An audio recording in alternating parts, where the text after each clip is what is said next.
I think that it's important to kind of reflect and take some time to ask yourself that, first of all. And then once you kind of initially have that answer of what you think your calling might be, or even a couple of things, I think the next thing is to try to get those experiences that align with that and try out those things, because you're never going to figure it out if you don't try it. I think, experience is the best way to learn sometimes, and especially with something like this. So getting those experiences, even if it's not necessarily an internship or a job, maybe getting that volunteer or that shadowing experience to just, get in that area wherever it might be. I love that. I would add on one thing to say, ask the people closest to you about if that lines up with who they think you are too, and your gifts and your skills.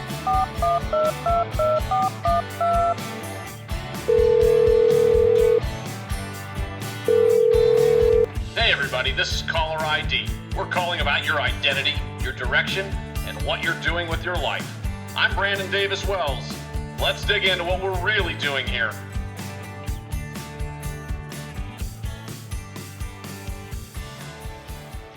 Some people ease their way into adulthood and others hit the gas and don't look back. Today's guest is Ashley Davis. Ashley and I work together at the Career Center for Life Calling at Ashland University. Me as a full-time employee and Ashley as an intern. Graduated in December, now just kind of months into her very first full-time role, serving as a human resources generalist at School Specialty in Ohio. So not long ago, she was sitting on sort of this side of the desk, asking questions and figuring out what she wanted to do with herself after graduation. Now she's on the other side, navigating office politics, onboarding paperwork, real deadlines, trying to figure out how to hire people and what to do in the HR world, and the moment when you realize that probably college didn't fully prepare you for what you're doing. So we're talking about the emotional shift from student to professional, and maybe the identity shock of your first full 9 to 5 and what that really is like stepping into adult life when the safety net is gone. Ashley, thanks for taking the call. Yeah, thanks for having me. All right, on a scale of I totally got this to why did nobody warn me about life and work, how was your first few months of adulting and being in the real world of career going? Yeah, I would say most days I'm about probably a 7 or an 8. There's definitely some days where I'm like, I have no idea what I'm doing still, but I've been very fortunate to have a really good team professionally who has helped me out a lot as I've transitioned into my first full-time role out of an internship. And personally as well, I have a really good support system of family and friends that have definitely helped with that transition. So you served as an intern at School Specialty before becoming a full-time employee. What was that like, and how did you end up getting the internship, and why is that important for maybe students that might be watching or listening, thinking about why they need to get an internship? Yeah, so I started as an intern at School Specialty in February of 2024, so about 2 years ago now. And I was an intern there. My intern kind of morphed into a really long internship. It was supposed to be just that first summer of 2024. And then I stayed on part-time for the next school year and then full-time again for last summer in 2025. Then about halfway through the summer in July, I actually transitioned then into my full-time role of HR Generalist, because for my fall semester in 2025, it was my last semester of my undergrad and I only had one in-person class. And so luckily they were very willing to kind of be flexible with my schedule, allowing me to work from home some days when I had to go to class. It was one transition initially from, okay, intern to full-time, and then full-time, but still a student. And now the final transition of, actually being done with school and graduating and being just solely a full-time employee now. Take me back to the internship and tell me what that was like. What did you learn that you're like, yeah, I definitely want to do this? Or were there any moments where you're like, I'm not so sure about this? Yeah, the biggest thing that I learned in my internship that I found I really loved is recruiting, and that's still a really big part of my role now. And if you had told me before that internship or anytime throughout college or even high school that one of my favorite things about my job is talking to people on the phone and interviewing people and stuff like that, I would have thought you were crazy, because that was definitely not who I was at the beginning of college. Yeah. But that internship was definitely one of the biggest parts of college that really Hmm. shaped me as a person, both personally and professionally. I had the opportunity to learn a lot. It was my first more professional job, or, in that corporate setting. And Yeah. so I definitely learned a lot just about professionalism and how to interact with different types of people. And then again, recruiting was definitely my favorite thing about my internship, and is still probably my favorite thing about my job today. I learned one thing in my internship that I didn't love as much was all of the filing and paperwork that is associated with HR. One of my projects for my first kind of couple months as an intern was going through two giant boxes full of files from the 90s and early 2000s of employees that are still with us that needed to be filed. So I was doing a lot of scanning and entering those into our online system.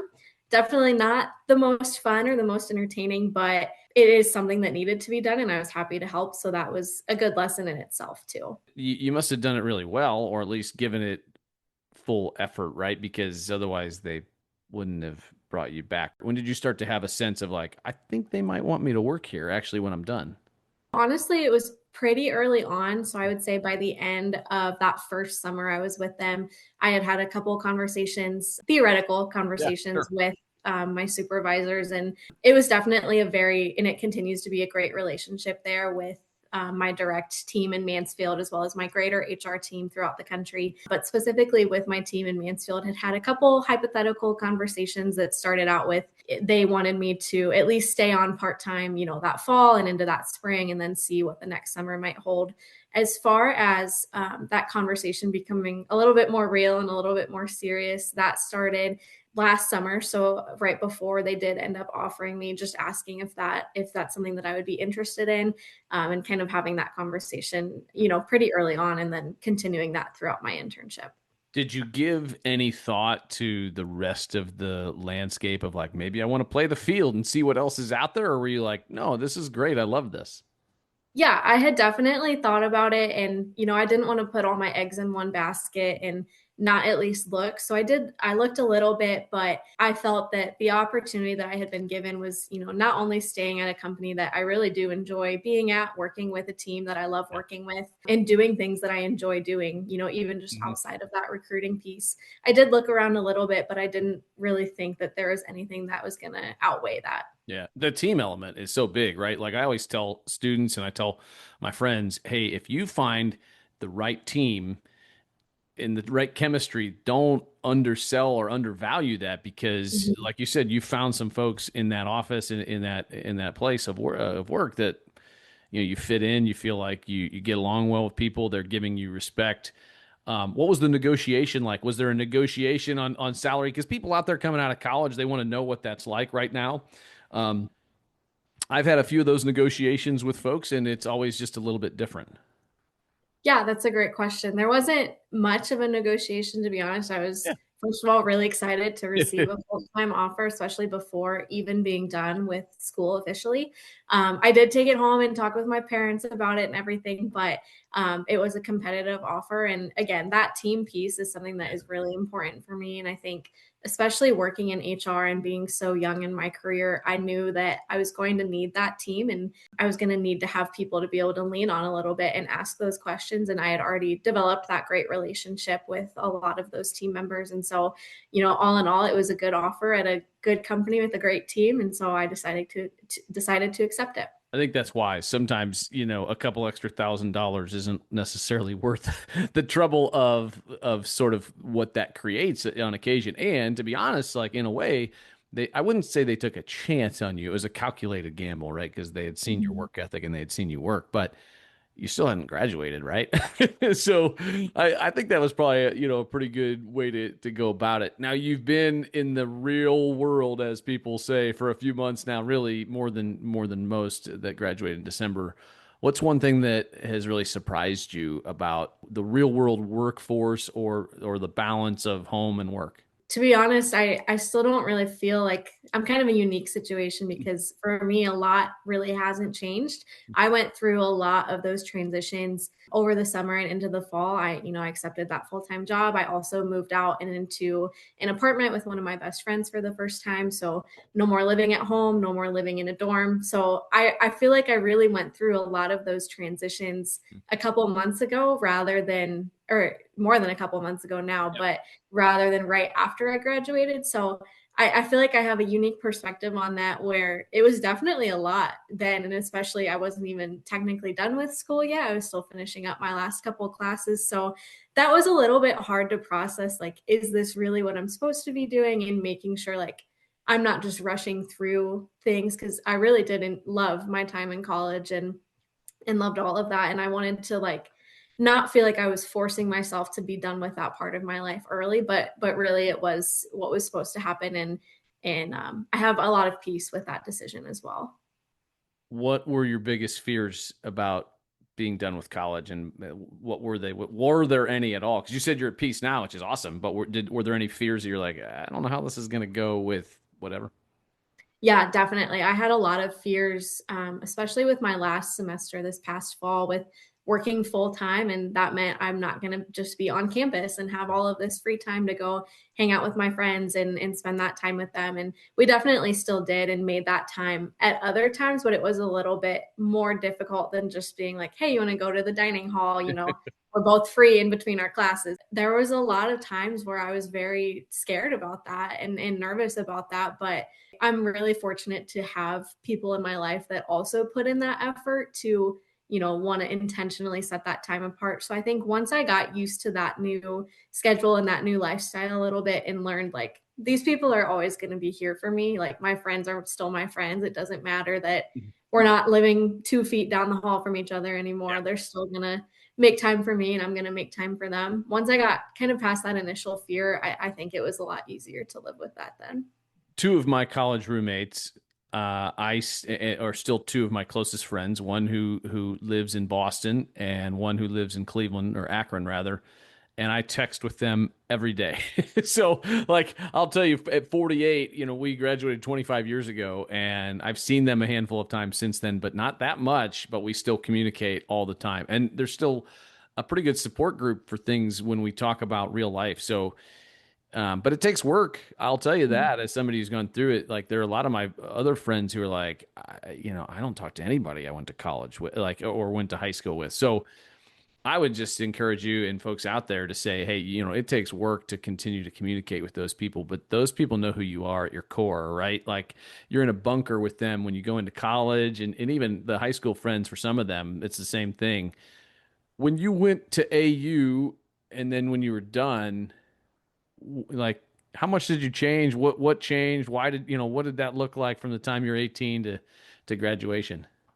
I love talking about this because really I was a completely different person Mm. when I started college. And even from the time I started college and then we met my sophomore year, and I think even just between that time and when we met, I changed a lot. I used to really not like talk to anybody, and I'm still a naturally more introverted person, but I mean, like the idea of doing something like this and having this conversation with you would have terrified me my freshman year when I Yeah. first started. And I really do have a lot of that to owe to working at the Career Center and really meeting one of my first true mentors in my life with Courtney Yeah. and really getting to learn so much from her. And she really brought me out of my shell personally and professionally. I learned a ton from her. Flash forward now to being done, I think that growth has increased a ton as well from continuing to work there with the Career Center and work very closely with her, and then also starting my internship at School Specialty. I have another really great mentor there who's my boss now, and I work very closely with her, and she's done so much again to help me grow both personally and professionally. And so I really think that if you had told me this is what my life was going to look like when I started college, I would have been like, there's just no way this is what I'm doing. And the confidence that I have in myself now, professionally, especially because I had not really had any of those professional experiences before, there's so much growth when I look back on that time. And I think you touch on something that's important for folks out there that might be either in college or getting ready to go to college, or not necessarily going to college, but in that age range, to think about how to not just go to class or go to work and go home, but to find those people and to find those spaces like a Courtney Farver and like the person at Skill Specialty, that are going, that are going to pour into you, and being open to that. Like, that's something that I think Gen X, my generation, did not have a ton of people that were willing to mentor us. It was like, good luck, kid, you're on your own. But what you also have to offer now, Ashley, is like, you also now going forward, in 2 years, 3 years, or whatever, when somebody comes on underneath you, you'll be like, hey, I have an idea how to help that person. And then to sort of pass that, pay that forward with that mentor mentee relationship. But, people like Courtney Farver don't come along too often. So, you've spent time there. You've grown in confidence. What are the like sort of long-term hopes that you have? Do you want to be a director of HR? Do you want to, what do you think you want to do in 5 or 10 years? I know it's a cliched, trite question to ask, and they might have asked you in your interview, right? Like I always told students, be prepared. They're going to ask you, where do you see yourself in 5 to 10 years? And you're not supposed to say, I want to have a family, and I want to, I want to have 2 dogs in a house. It's like, no. Professionally, I know you know that, but I'm just telling people out there, that's what we always were teaching people. You were teaching people that too. So now, what do you see yourself in 5, 10 years? What are you hoping for professionally? It's still a little bit up in the air. I'm still kind of figuring out where I want this career in HR to take me. Yeah. Right now, I am pursuing my MBA in human resources management and taking classes now. So I started that actually during my last semester of undergrad. I was able to start taking a couple MBA classes early and get a little bit of a head start on that. Yeah. So that's my, next couple years immediate plan is to finish that out. And honestly, after that, I don't really know. I would like to continue advancing into maybe more of an HR business partner role in the future, and then kind of move on from there. I have always kind of seen myself eventually stepping into a leadership role or more of an elevated role like that. And so I would say just, whatever the next steps are to get me there is what I'm going to be focused on. I think that's fair. I think, one of the things that my dad taught me when I was younger was, and this is no reflection on the university or school specialty, it's just in life, you only owe the place you're at the best possible job you can do while you're there, right? And so you ultimately have to do what's best for you and what you feel like is best for your career and your family and all those things and what you want to do. So, I tell people that all the time of like, you might feel like, oh man, this was great, I hate to leave. Sometimes that time comes and you never burn bridges, right? You always leave places well. But leadership is hard. Let me ask you a question about what you've seen in good leaders. What do you think defines a good leader? You've seen some at the university. You've seen some at school specialty. What are a couple characteristics you think that you want to take on and be part of that as a good leader? I think first and foremost, one of the most important things that I've seen and also not seen in leaders is really having that open communication and that availability to hear people out. I know we've had conversations about this. As a leader, you need to be available to your team, and you need to be able to not only be willing to listen to them, but also be willing to take their feedback and put it into action, at least the best that you can, or what's feasible at that moment. So I would say that's one thing that I've definitely picked up on from different leaders that I've been able to be around and watch, even if I didn't work there, just picking up on things, is really being available to them and having that communication and that sight with them. I would say other than that, just something that I would like to embody too is looking for how can we make this better and how can we improve. I don't think that there's any one best way to do things. And I also am not a fan when people just sit with a process or a task, this is the way we've always done it. This is how it has to be. I don't the worst. think there's much value in that. No. Right. Yeah. So one thing that I would strive to embody is how can we be better, personally, professionally, as a team, as an organization. All right, I'll ask you a deep question.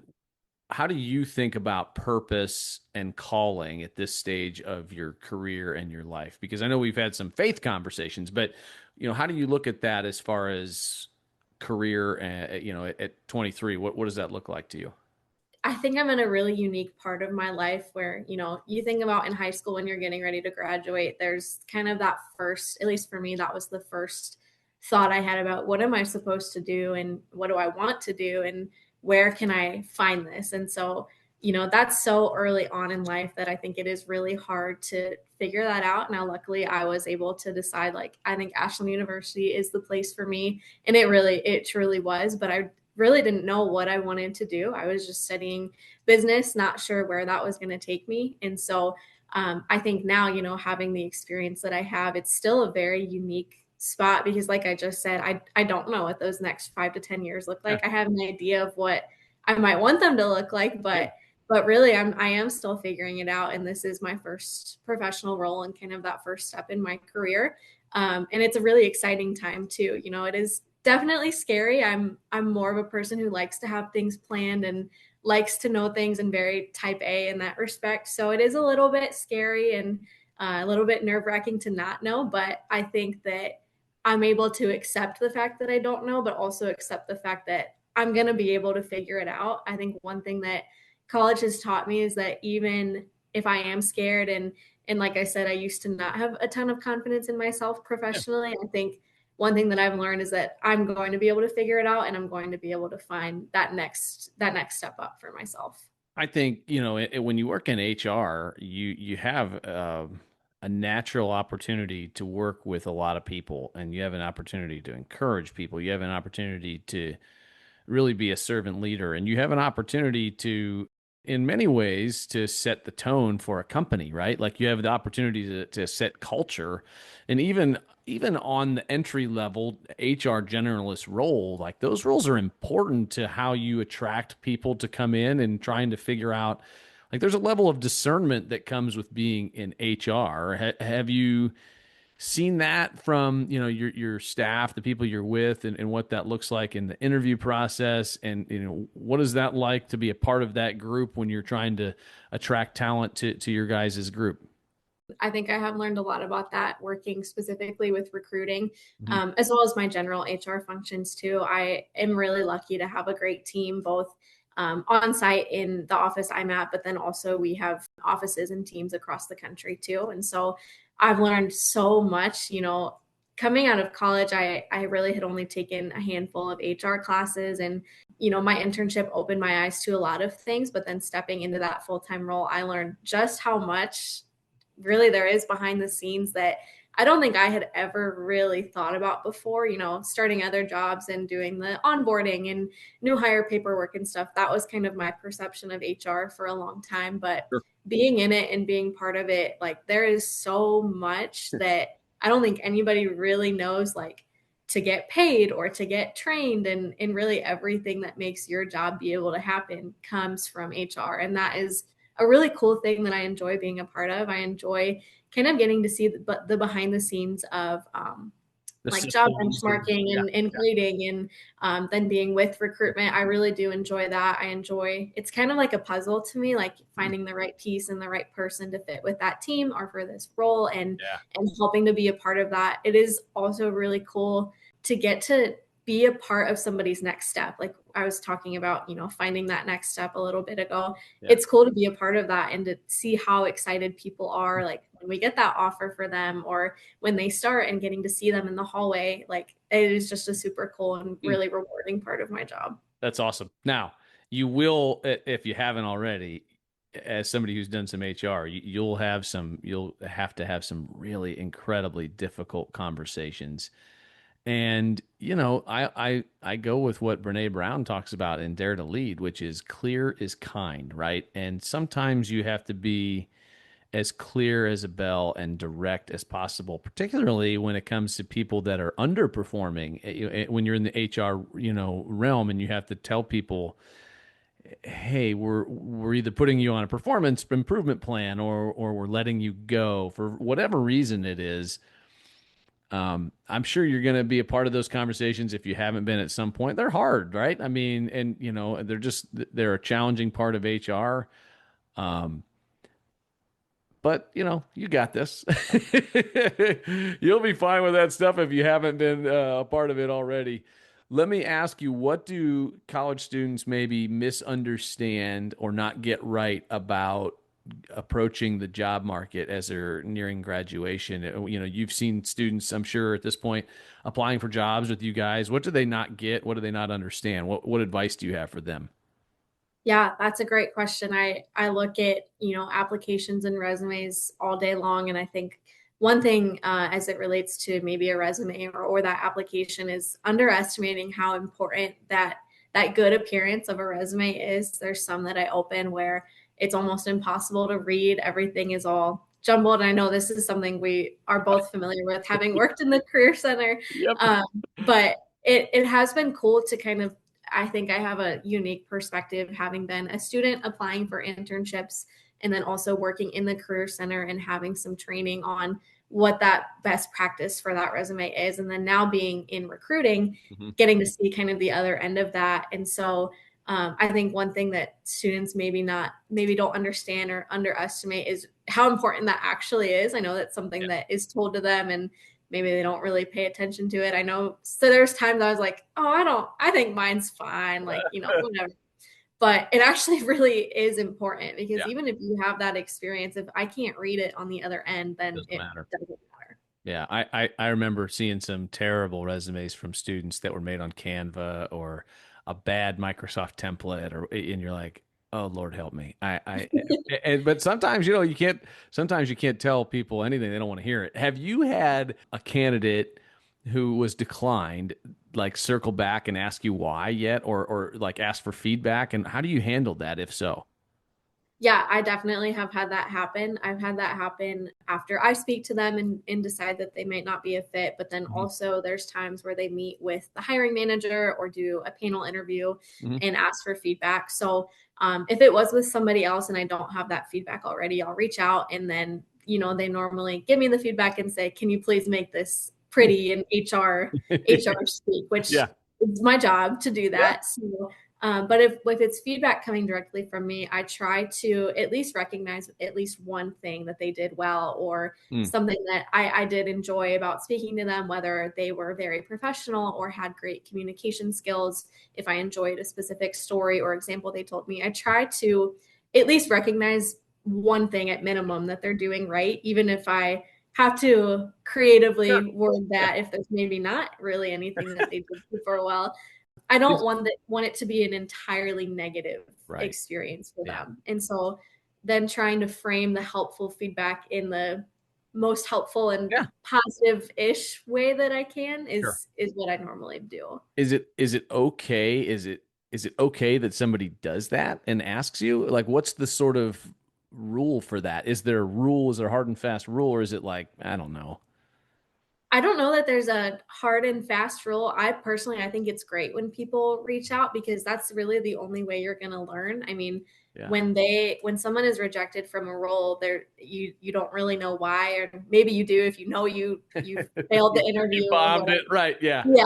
Yeah. But really, how else are you going to learn from that situation and experience and better prepare for the next interview if you don't ask for that feedback? So I think that's something that, if you're really not sure why you didn't get the job, I think it's great to reach out and ask for that because the worst they can say is no, we don't have anything to share with you, which Yeah.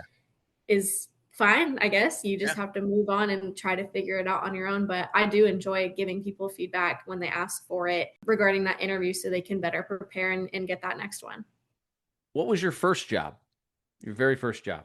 My first job was my sophomore year of high school. I walked dogs for someone in my community who I was connected with by one of my teachers in high school. She asked our class if anybody would be interested in. She had a friend that he had two dogs that needed to be walked after school. So that was my first like real official job. Okay. That's a good one, right? That's a good. Have you ever quit a job? Did you ever like go to a job that you had for like a day or week and you're like, this wasn't for me? No, I haven't. I've been fortunate to have pretty good places to work at, even in high school, summer jobs and things like that. There hasn't so far been anything that I tried out job wise and thought I just can't do this. I've been pretty lucky with that. What do you do for fun? I recently started playing pickleball. My Yes. Nice. boyfriend taught me how to play pickleball this summer. It's still very much a work in progress, but I'm really excited for it to get warmer so we can go play again. Yeah. Other than that, I love to bake. That's like my favorite thing to do Oh, and to Ashley can bake. She used to bring things into the office at the career center, and it was so good. We do miss it.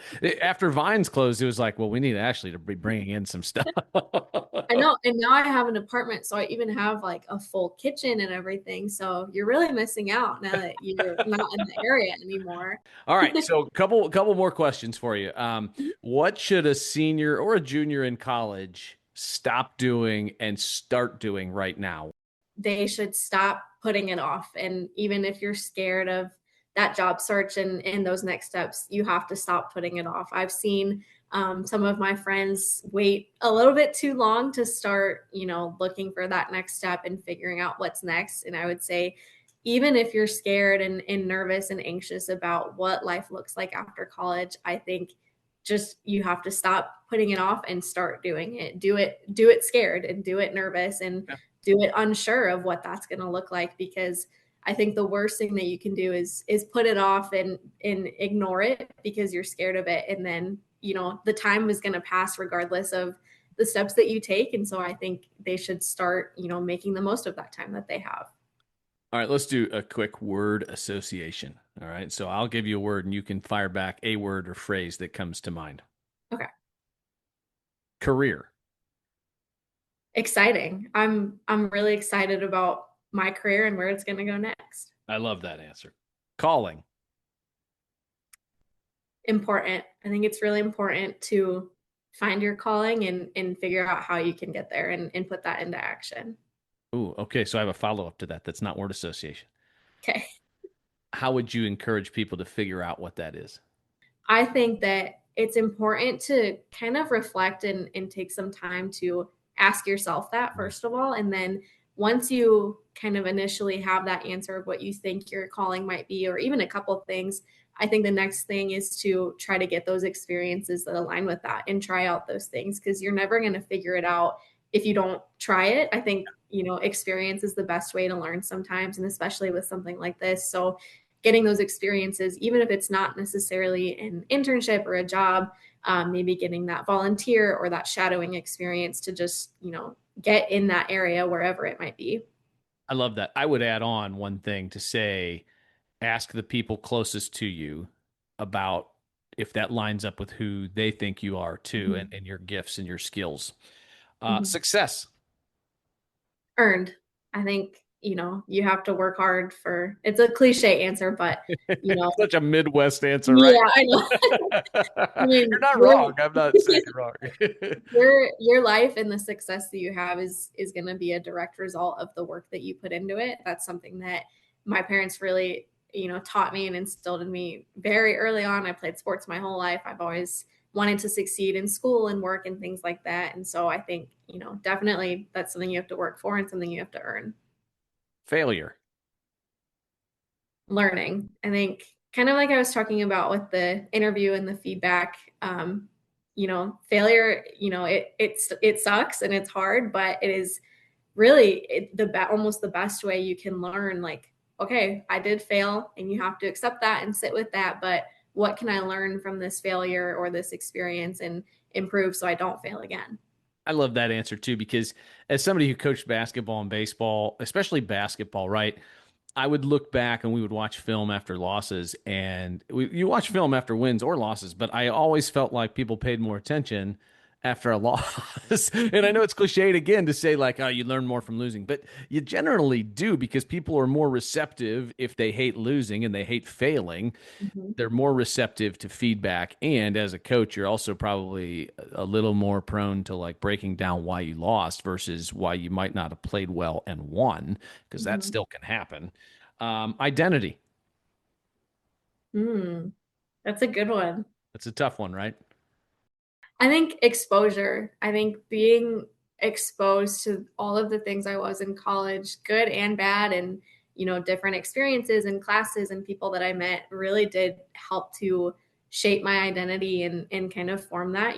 Coming out of high school, yeah, I had an identity, but what that was then and what it is now is completely different. And I think that, even if you're not in college, whatever stage of life you're in, I think your identity is something that can continue to change and evolve based on those exposures and experiences that you have. I think that's a great answer too, because your identity changes and evolves and who you are a little bit. You can still be the same deep at your core, but like that expression of how you put it out there can definitely change. All right, last one, money.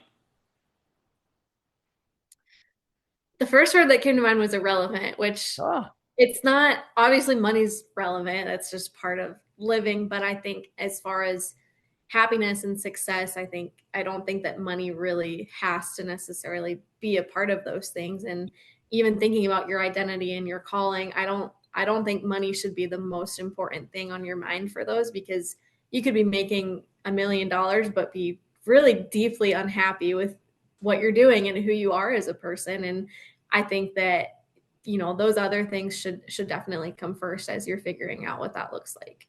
So as a Gen Zer, what does your generation need from the millennials and the Xers as far as pouring into your generation? What do you guys need from us?